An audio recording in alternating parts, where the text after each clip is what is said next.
Penjabat Bupati Maluku Tengah launching aksi perubahan 3 reformer. Penjabat Bupati Maluku Tengah Rakib Sahubawa melaunching aksi perubahan peserta pelatihan kepemimpinan administrator Angkatan 10 tahun 2024. Kegiatan dibarengi penandatanganan kesepakatan bersama dan kepatuhan kepala-kepala pemerintah negeri terhadap dukungan aksi perubahan.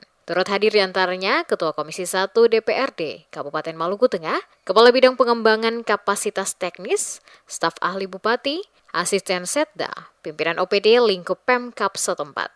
Dalam sambutan, Rakib Sahubawa mengapresiasi dan mendukung inovasi para peserta pelatihan kepemimpinan administrator ini. Diakui perkembangan saat ini sangat kompleksitas sehingga butuh lompatan pemikiran baru. Salah satunya melalui inovasi yang tepat seperti aksi perubahan untuk menyelesaikan masalah yang ada. Menurutnya, ekspektasi masyarakat terlalu tinggi sehingga diharapkan aksi nyata dari 3 reformer ini akan berdampak bagi perkembangan dan peningkatan kinerja pemerintah di Kabupaten Maluku Tengah. Disebutkan seorang ASN itu harus mempunyai kompetensi berakhlak, salah satunya pengembangan inovasi. Hal ini hendaknya menjadi komitmen yang berorientasi pada pelayanan masyarakat.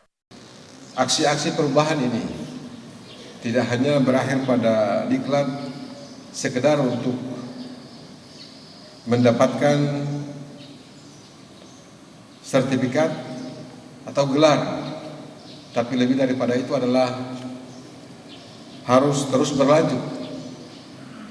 Demikian pula bagi Bapak Ibu yang sudah mengikuti, karena apabila diklat kepemimpinan dengan karya aksi perubahan bisa dilakukan oleh semua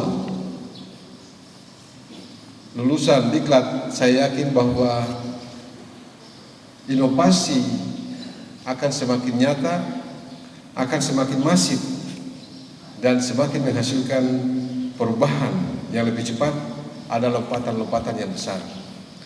Sahubawa meminta para peserta pelatihan kepemimpinan administrator selama mengikuti diklat kiranya dapat terus bekerja sama dan berkolaborasi dalam menjalankan inovasi, serta membangun komunikasi dan koordinasi antar perangkat daerah agar apa yang menjadi tujuan inovasi ini benar-benar bermanfaat dan meningkatkan citra pemerintah daerah yang semakin berkualitas ke depannya.